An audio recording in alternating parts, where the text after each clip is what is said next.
vamos ahora a ir con María Elena Férez Cordero. Eh, María Elena nos puso como título de la ponencia El corazón y la ciudadanía verde. ¿Mm? Este título eh, nos dice mucho porque es el corazón, la ciudadanía verde, retos y desafíos, ¿no? Eh, A ver, quienes conocemos a Marilena Férez Cordero sabemos que nos está hablando de ciudadanía verde desde ayer o antier, ¿no? Lleva un tiempo en esto y es toda una propuesta que hace para tratar de integrar a nivel venezolano. Se hizo un esfuerzo muy importante, pero también a nivel internacional, y a nivel internacional yo creo que está siendo bastante conocida, y esa ciudadanía verde. Entonces vamos a ver a Marilena para que nos hable de esa visión que ella desde como hemos dicho, una visión más global, menos local, nos va a permitir ver, y ahí iremos al debate. Bueno, Marina, todo tuyo. Gracias, gracias Pablo, gracias a todos estos amigos, estas excelentes personas de tantos años trabajando en el tema ambiental, a la Comisión de Ambiente de la Academia, a miembros de otras comisiones que están aquí y de manera especial hoy quiero saludar al profesor Germán Llerena, que nos estamos conociendo por primera vez hoy en este encuentro. Es un placer, profesor, compartir con usted hoy y ha sido un gusto ver su experiencia desde lo local, desde el sistema educativo. Pues efectivamente quiero saludar a todos los que están en sala. Hemos reconocido los nombres de muchas personas de América Latina y de Venezuela vinculados al tema ambiental. Gracias, Pablo, por tu moderación. Bueno, voy a compartir pantalla y como ha dicho Pablo, en mi caso voy a hacer un recorrido sobre este tema de la participación de ambiente y sociedad, desde primero ubicarnos en un espacio histórico, porque a veces olvidamos lo que hemos hecho, la riqueza de las experiencias, de los estudios y las investigaciones de Iberoamérica, y vamos a ir recorriendo lo más rápido por respeto al tiempo y para ir también reconociendo cuáles han sido esas corrientes fundamentales que han orientado eh, este proceso. Me he permitido, y lo verán allí, citar y recordar a algunos de las personas con las que hemos trabajado, muchos de ellos, Germán, profesores de España, con quien tuve oportunidad y he tenido oportunidad de trabajar, y otras experiencias de América Latina en su contexto y de mi maravilloso país, Venezuela. Voy a compartir pantalla y como decía mi estimado Pablo, lo he llamado el corazón puesto en la participación y vamos a ver por qué lo he llamado también de esta manera. Espero no tener los problemas. Aquí estoy.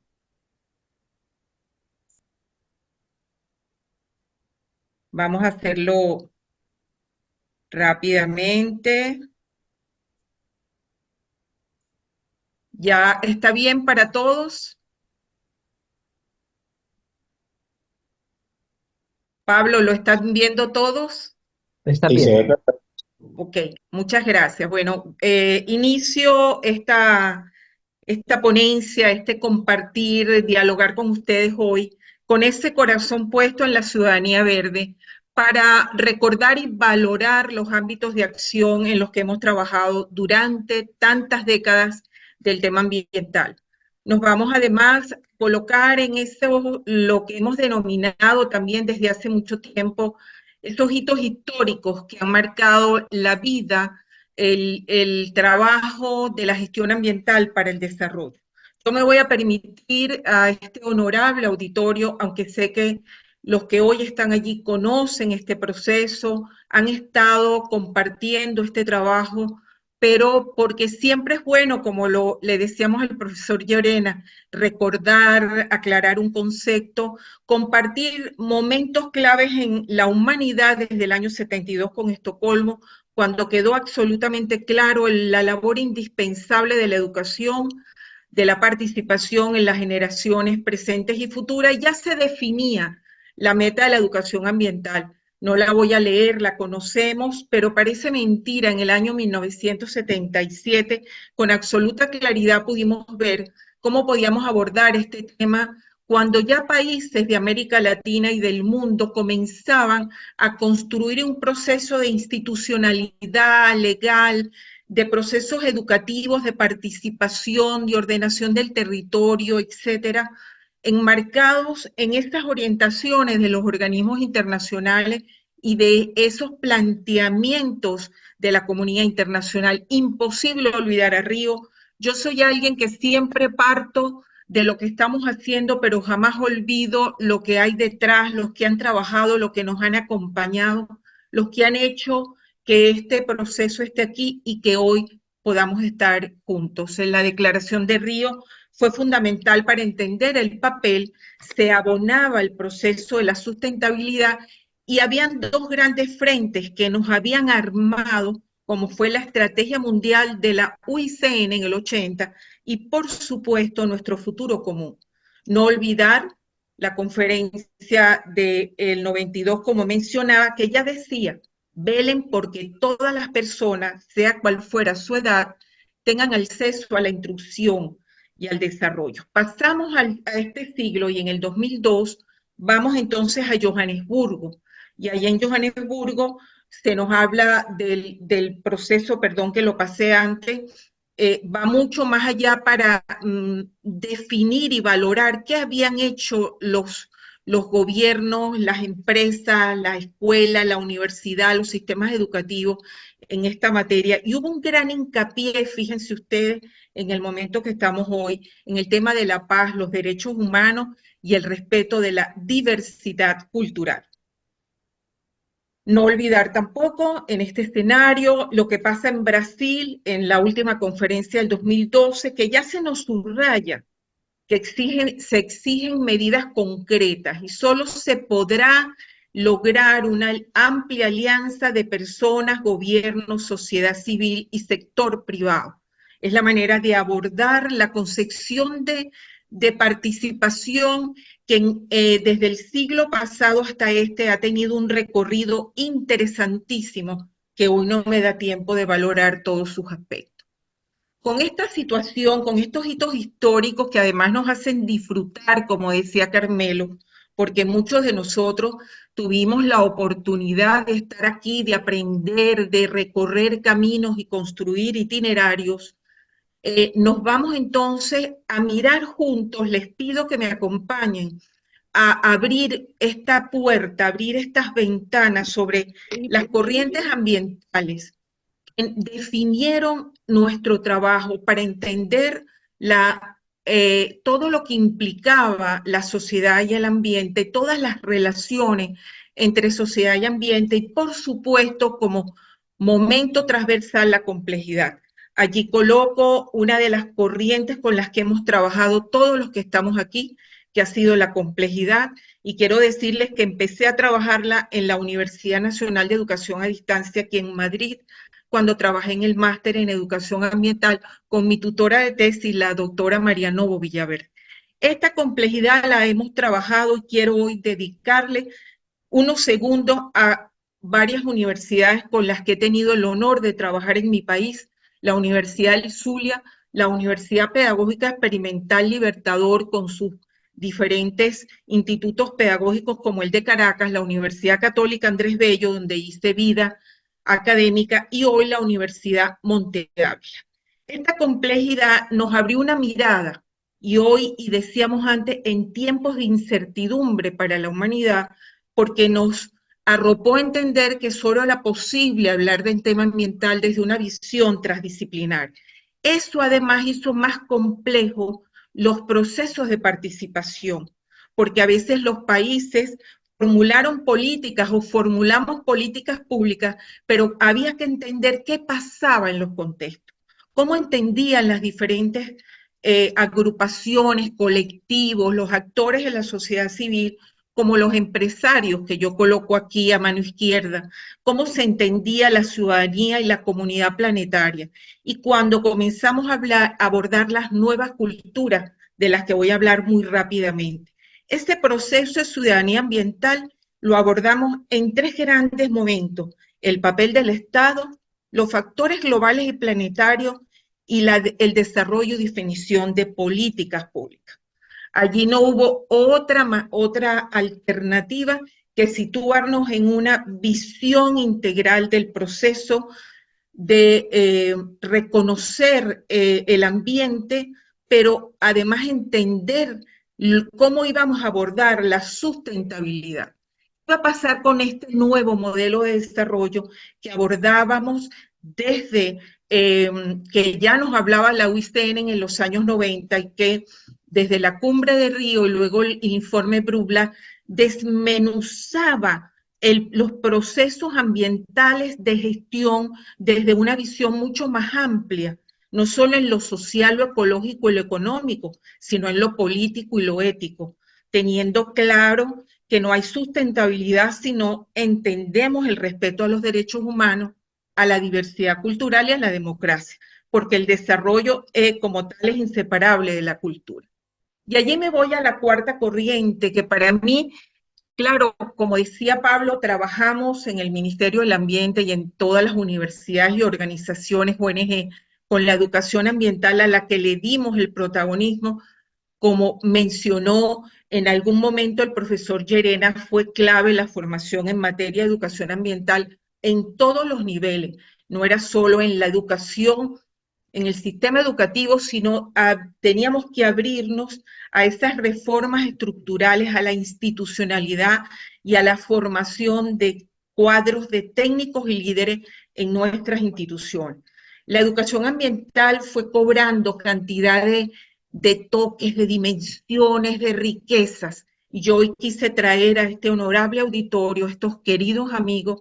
recordar a un gran compañero con el que trabajé años, que ha sido el profesor Caride. Caride y Meira también nos fueron presentando de la mano de los organismos internacionales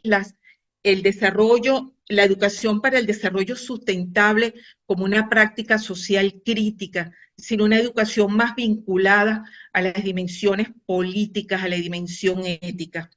Este proceso de sustentabilidad, y me tomo unos segundos, fue clave para América Latina. Disculpen que lo adelanté, porque iniciamos todo un trabajo de construir el eje ambiental, el eje transversal ambiente, para incorporarlo en todo el sistema educativo y de hecho en las políticas públicas, cuando tuve el placer y el honor de trabajar en el ministerio. Aquí hago una cita a una gran compañera que espero que esté allí sentada, que es la profesora Esperanza Bravo de Nava, y un equipo que trabajamos este reto de incorporar el eje transversal, porque era realmente lo que nos iba a permitir el propiciar la participación en la activa y en el análisis de la solución de los problemas locales. Cierro esta dimensión con un gran compañero, profesor Llerena, de España, el profesor Nicolás Martín Sosa, con quien tuve el placer de trabajar, el primer educador ambiental que preparó un libro sobre ética ecológica. Y él para ese entonces nos decía, me permito leer textualmente, cito: me atrevo a afirmar que muchos problemas de ética que se nos presentan en la actualidad solo encuentran su más profundo esclarecimiento si se examinan dentro de un planteamiento ecológico. Creo que no puede seguirse entendiendo que solo los intereses humanos importan moralmente. Por eso venimos hablando de profunda revisión de nuestro universo moral. Todo este proceso educativo y de ética nos ha llevado a innumerables diálogos, tanto que hoy la carta Laudato Si del Papa Francisco ha abierto nuevos procesos, cuando también en el numeral 136 nos recuerda: cuando la técnica desconoce los grandes principios éticos, termina considerando legítima cualquier práctica, vale decir, lo que ha sido para nosotros la conservación de la naturaleza, de la casa común. El quinto corriente, conocida por todos ustedes, fue esa valoración, ese crecimiento, esa belleza que ocurrió desde la perspectiva de la ecología, para lo que estudiamos biología, fue la riqueza de la concepción multidimensional del ambiente desde su perspectiva natural y social. Recordar aquí lo que significó todos los procesos de Naciones Unidas, de un decenio del ecodesarrollo ya formulado por los latinoamericanos y todo el trabajo de la ecopolítica y hoy la visión de la pospandemia. Esta, ya me voy a la última corriente que tiene entonces, que voy como hilvanando, como tejiendo este proceso de la gestión ambiental, porque entonces ha sido clave para nosotros en todas estas décadas cómo entender esa participación. Porque no puede haber participación si no hay formación, si no hay una educación ambiental, si no se generan unas políticas públicas adecuadas, si no hay un marco legislativo, si no hay realmente una infraestructura, una institucionalidad reconociendo a los diferentes actores locales y comunitarios, que por eso me gustó tanto, profesor Llerena, ver la experiencia y lo que ustedes están haciendo. Abrimos entonces a una participación como noción multidimensional, como objetivo, como proceso y como herramienta, porque nos dimos a la tarea y nos hemos dado a la tarea de ir con esa participación a un proceso de ciudadanía civil y política, porque el tema ambiental tiene que ser reconocido en todas estas dimensiones. Hoy, así como en los años 80 y 90, las organizaciones no gubernamentales cambiaron la dinámica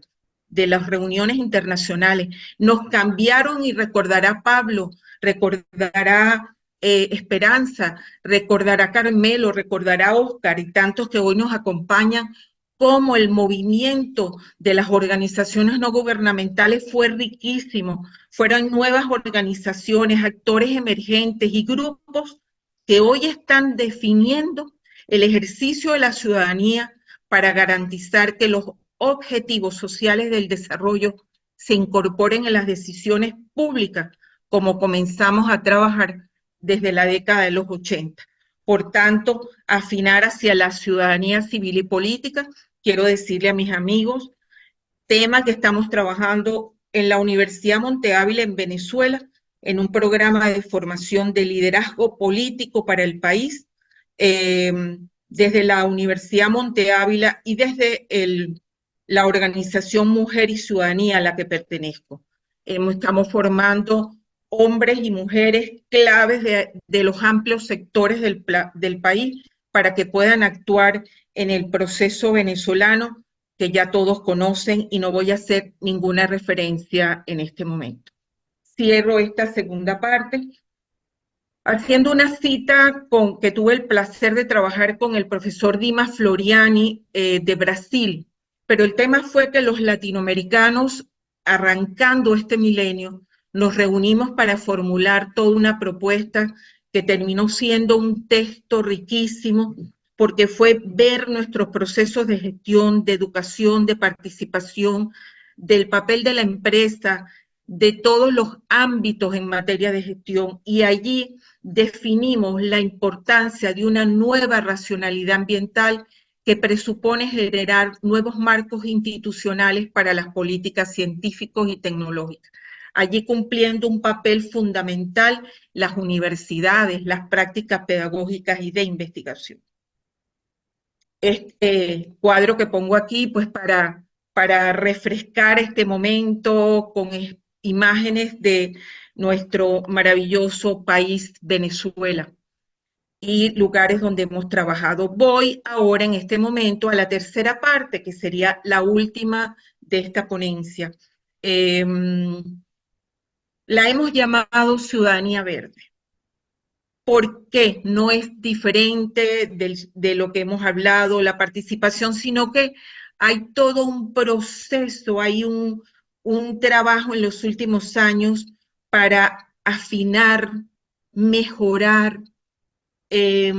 colocar este proceso de participación respondiendo a las demandas de los diferentes contextos internacionales, locales, regionales, venezolanos. Reconociendo que a pesar de los esfuerzos que hicimos, muchas veces no logramos la participación de la población como hubiésemos querido.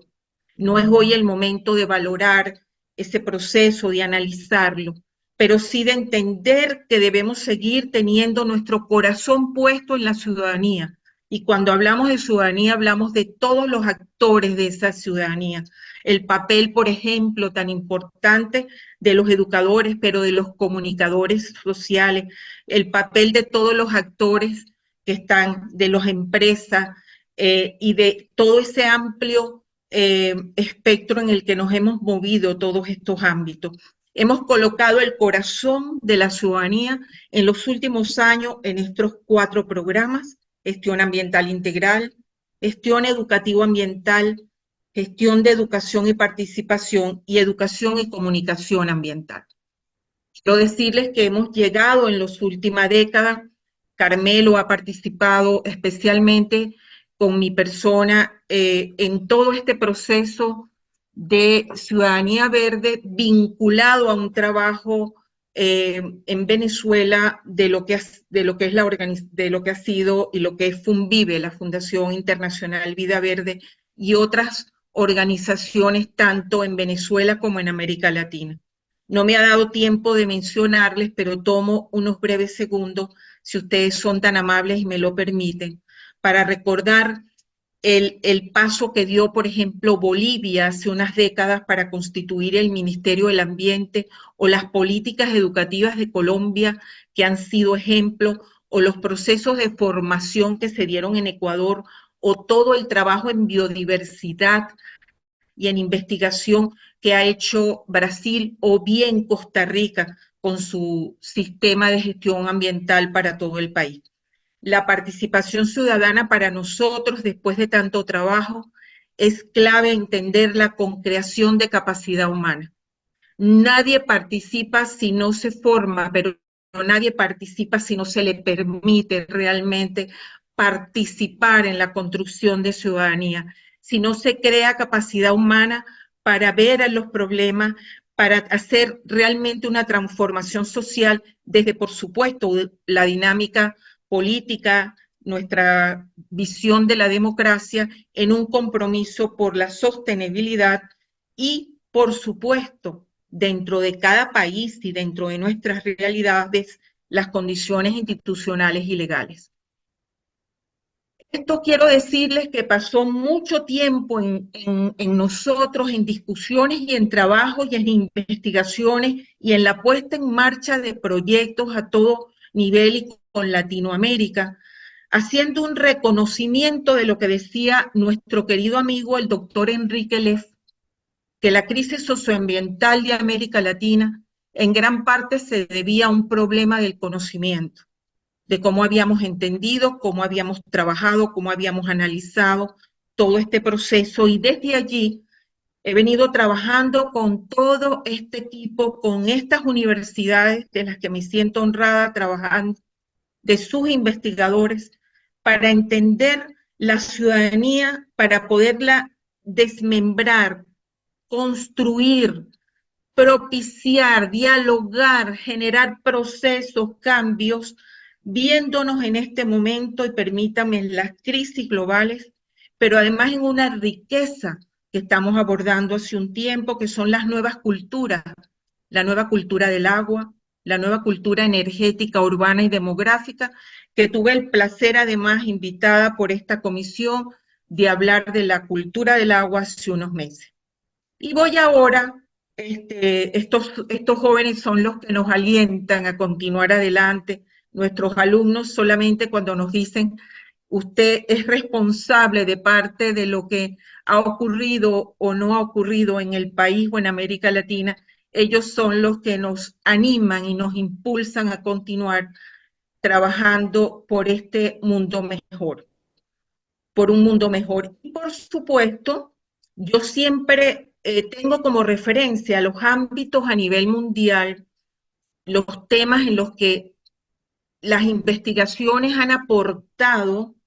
y en los que debemos atender, no solo porque nos los ha dicho las Naciones Unidas y Río, sino porque han sido fruto, y Esperanza Nava, que está allí, lo recordará, mi querida profesora Esperanza, lo que surgió de los congresos iberoamericanos de educación ambiental, en la riqueza de lo que se hace, de lo que se construye, de lo que se investiga en nuestro continente y en España, y viéndonos en problemas como la erradicación de la pobreza, la energía, las ciudades y asentamientos humanos, el cambio climático, la minería, el empoderamiento de las mujeres, etcétera, y teniendo la educación como hecho transversal. Y ahora para mi último punto voy a pasarles en breves minutos. Nos hablaron de buenas prácticas y hablábamos de que hoy también habláramos de buenas prácticas como nos las dejó el profesor Llerena. Voy brevemente a decir, dentro del campo del fortalecimiento de la gestión ambiental, estas buenas prácticas desde una visión de la ciudadanía global, cómo llevamos más de una década trabajando en la construcción de una red de ciudadanía global desde la Fundación Internacional Vida Verde y verán con el conjunto de instituciones y actores de la sociedad civil nacional e internacional con la que trabajamos. Hemos abordado la concepción de educación ambiental desde el trabajo de tesis de la doctora Bravo de Nava, en la que tuve el placer de dirigirle a Esperanza, de trabajar, así como de todo lo aportado por Caride, por Novo, por Sureda y españoles y por tantos latinoamericanos para entender a esta educación ambiental como un campo emergente con capacidad movilizadora que surge de las críticas relaciones entre la sociedad y la naturaleza, porque por eso a veces no profundizamos en los problemas ambientales, atacamos los efectos, pero no fuimos realmente a las causas. Y desde esta perspectiva, ya la CEPAL nos dijo, la ciudadanía implica un compromiso recíproco entre el poder político y las personas. La ciudadanía implica una ampliación del espacio público, de manera de crear una sociedad, una conciencia más difundida sobre las responsabilidades y esta organización social. En los últimos años hemos caminado tratando de construir, queridos amigos, Pablo, Óscar, Carmelo, Germán, y hemos trabajado en los últimos años una hoja de ruta. No, en el último año hemos hecho un trabajo inmenso, intenso, de compromiso que viene desde el 2015 con organizaciones universitarias, voluntarios, ONG, políticos, empresas, medios de comunicación, y esta hoja de vida la fuimos construyendo, ejecutando a lo largo de todo el año, justamente para realizar la primera cumbre internacional de ciudadanía verde que la celebramos en Venezuela en junio pasado. Pero la riqueza de esto ha sido la incorporación de tantos actores, pero de temas centrales como, por ejemplo, la transición energética, entre otros el cambio climático. Y así, después de esta hoja de ruta, hemos trabajado también con las mujeres líderes para la sostenibilidad y otros procesos que se han dado en programas nacionales e internacionales. Yo quiero dejarle como un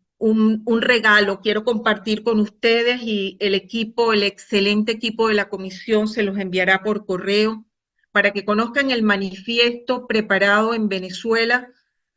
por un equipo luego del trabajo en el primero y segundo Congresos Mundiales del 2015 y 2020. En el 2020 tuve una tarea también grandísima con mi queridísimo ingeniero Carmelo Ecarri para construir realmente una hoja de ruta, pero para irnos a construir una red de redes y facilitar los procesos de participación. En este momento, con 7 ámbitos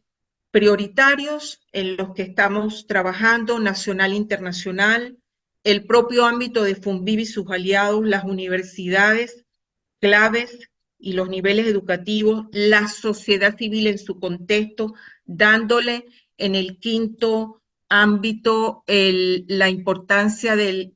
la empresa y del sector productivo y energético, el ámbito de las organizaciones no gubernamentales y fundaciones a las que hay que aplaudir en estas 3 últimas décadas, 4 últimas décadas,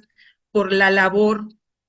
titánica que han hecho muchas veces en el amplio campo de la formación, de la investigación, de la generación de procesos, de la conservación de los recursos naturales y, por supuesto, no olvidar el ámbito comunicacional. Ahí están todas las organizaciones, algunas con las que hemos trabajado en los últimos tiempos. La segunda buena práctica que les traigo fue la formación de los líderes políticos de América Latina, los jóvenes líderes de los partidos verdes, a quienes formamos en un programa virtual en medio de la pandemia para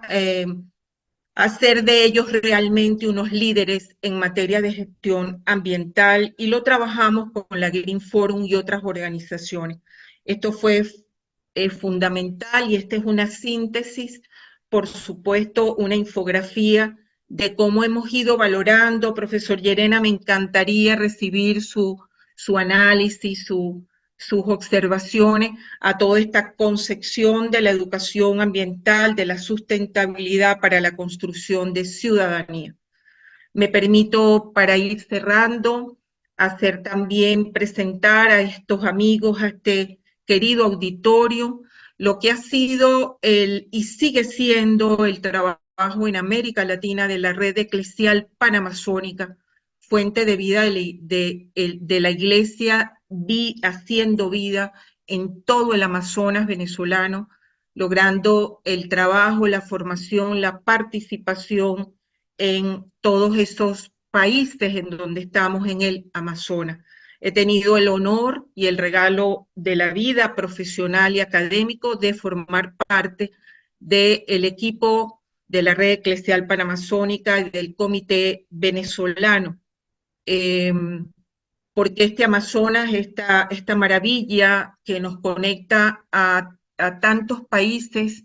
de nuestro continente, se enfrenta a una realidad que muchos latinoamericanos no conocemos. Todos los que viven en la Amazonía